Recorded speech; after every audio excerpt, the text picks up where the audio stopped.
नमः श्री गुरुभ्यो नमः। वंशी विभूषितकरानं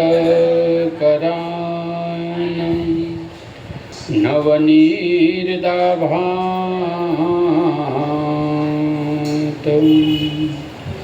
पीताम्बराधरुणबिम्बफलाधरोष्ठात् पूर्णेन्दुसुन्दरमुखाद् रवीन्द्रनेत्रात्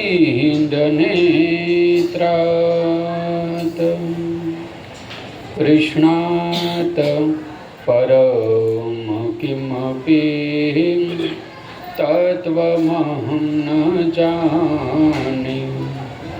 कृष्णात् परं किमपि तत्त्वमहं न जाने। ॐ नमो भगवते वासुदेवाय।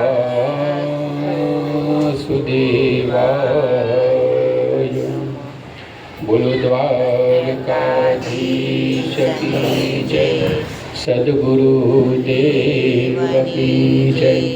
ओम नमः पार्वती पतये हर हर महादेव हर।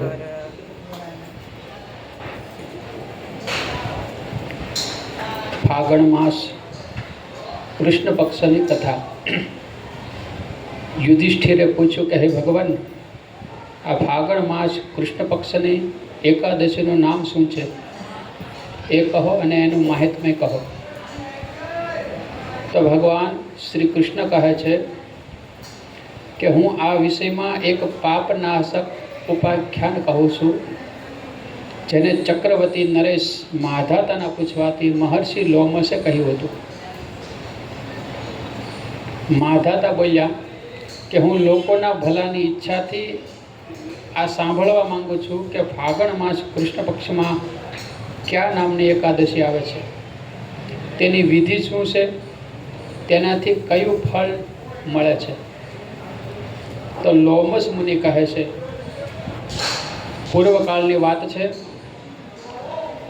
અપસરાઓ દ્વારા સેવિત ચૈત્રરથ નામના વનમાં જ્યાં ગંધર્વોની કન્યાઓ પોતાના કિંકરોની સાથે વાજા વગાડતી રહીને વિહાર કરે છે.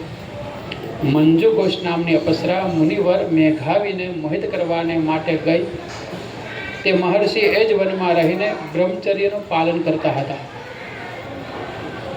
મંજુ ઘોષા મુનિના ભયથી આશ્રમથી એક કોશ દૂર જ રોકાઈ ગઈ અને સુંદર રીતે વીણા વગાડતી મધુર ગીતો ગાવા લાગી. મુનિ મેઘાવી ફરતા ફરતા એ બાજુ આવી ચડ્યા અને પેલી સુંદર અપસરાને આ રીતે ગાન કરતી જોઈ સેના સહિત કામદેવથી પરાસ્ત થઈ મોહને વશીભૂત થયા. અને મુનિની આવી અવસ્થા જોઈ મંજુ ઘોષા તેમની નજીક આવી વીણા નીચે રાખીને તેમની પાસે બેઠી. મેઘાવી કામવશ થયા. દિવસ રાતનું ભાન ન રહ્યું, સદાચારનો ભંગ થયો. અપસરાની સાથે રમણ કરતા ઘણા દિવસો પસાર થઈ ગયા. મંજુ ઘોષા દેવલોકમાં જવા તૈયાર થઈ. એ વખતે એ વેળાએ તેણે મુનિશ્રેષ્ઠ મેઘાવીને કહ્યું છે કે હે બ્રહ્મન, હવે મને પોતાના દેશ જવાની આજ્ઞા આપો. તો મેઘાવી બોલ્યા કે દેવી, જ્યાં સુધી સવારની સંધ્યા ન થઈ જાય ત્યાં સુધી મારી પાસે રોકાઈ જાઓ. અપસરાએ કહ્યું છે કે બ્રહ્મન, હજુ સુધી ન જાણે કેટલી સંધ્યા ચાલી ગઈ, તમે વીતેલા સમયનો વિચાર તો કરો. લોમસજીએ કહ્યું છે કે રાજન, અપસરાની વાત સાંભળી તે મેઘાવીના નેત્ર આશ્ચર્યથી ચકિત થયા. એ સમયે તેને વીતેલા સમયનો હિસાબ કર્યો તો માલુમ પડ્યું કે તેની સાથે રહેતા 57 વર્ષ થઈ ગયા. પોતાના તપશ્ચર્યાનો નષ્ટ કરનારી જાણીને મુનિએ તેના પર ક્રોધ થયો. તેણે શાપ દેતા કહ્યું છે કે કે હે તપનો ભંગ કરનારી, તું પિચાસી બની જા, તારું શરીર પિચાસનું થઈ જાય. મુનિના શાપથી દુઃખી થઈ તે અપસરા બોલી છે કે હે મહામુનિ, મને શાપથી મુક્ત કરો. 7 વાક્ય બોલવાથી તથા 7 પગલાં સાથે સાથે ચાલવા માત્રથી જ સાધુ પુરુષોની સાથે મૈત્રી થઈ જાય છે. તો હે બ્રહ્મન, મેં તો આપની પાસે અનેક વર્ષ વિતાવ્યા છે, તેથી મારા પર કૃપા કરો. તો મુનિ બોલ્યા કે મારી વાત સાંભળ. ફાગણ માસની કૃષ્ણ પક્ષની એકાદશી આવે, એનું નામ છે પાપ મોચની એકાદશી, જે બધાય પાપોનો નાશ કરનારી છે. તેનું વ્રત કરવાથી તારી પિચાસતા દૂર થશે. આમ કહીને મેઘાવી પોતાના પિતા ચવન ઋષિના આશ્રમ પર ગયા. તેમને આવેલા જોઈ ચવન ઋષિએ પૂછ્યું કે દીકરા, આ શું કર્યું? તે તો પોતાના પુણ્યનો નાશ કરી નાખ્યો. મેઘાવી બોલ્યા કે મેં અપસરા સાથે રમણ કરવાનું પાપ કર્યું છે. કોઈ એવું પ્રાચીન બતાવો જેનાથી પાપનો નાશ થાય. તો ચવન ઋષિ કહે છે કે પાપ મોચની એકાદશીનું વ્રત કરો, તેનાથી પાપનો નાશ થશે. પિતાનું વચન સાંભળી મેઘાવીએ એ વ્રતનું અનુષ્ઠાન કર્યું.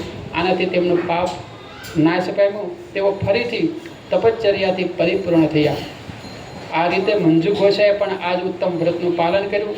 પાપ મોચની એકાદશીનું વ્રત કરવાને કારણે તે 50 યોનિથી મુક્ત બની અને દિવ્ય રૂપ ધારણ કરી શ્રેષ્ઠ અપસરા બનીને સ્વર્ગલોકમાં ચાલી ગઈ. જે મનુષ્ય આ પાપ મોચની એકાદશીનું વ્રત કરે છે, તેમનું તમામ પાપ નાશ પામે છે. આ કથાને વાંચવાથી અને સાંભળવાથી સહસ્ત્ર ગૌદાનનું ફળ મળે છે. ઇતિ શ્રી ફાગણ માસે કૃષ્ણ પક્ષે પાપ મોચની એકાદશી સમાપ્ત. બોલો બાલ કૃષ્ણ લાલ કી જય.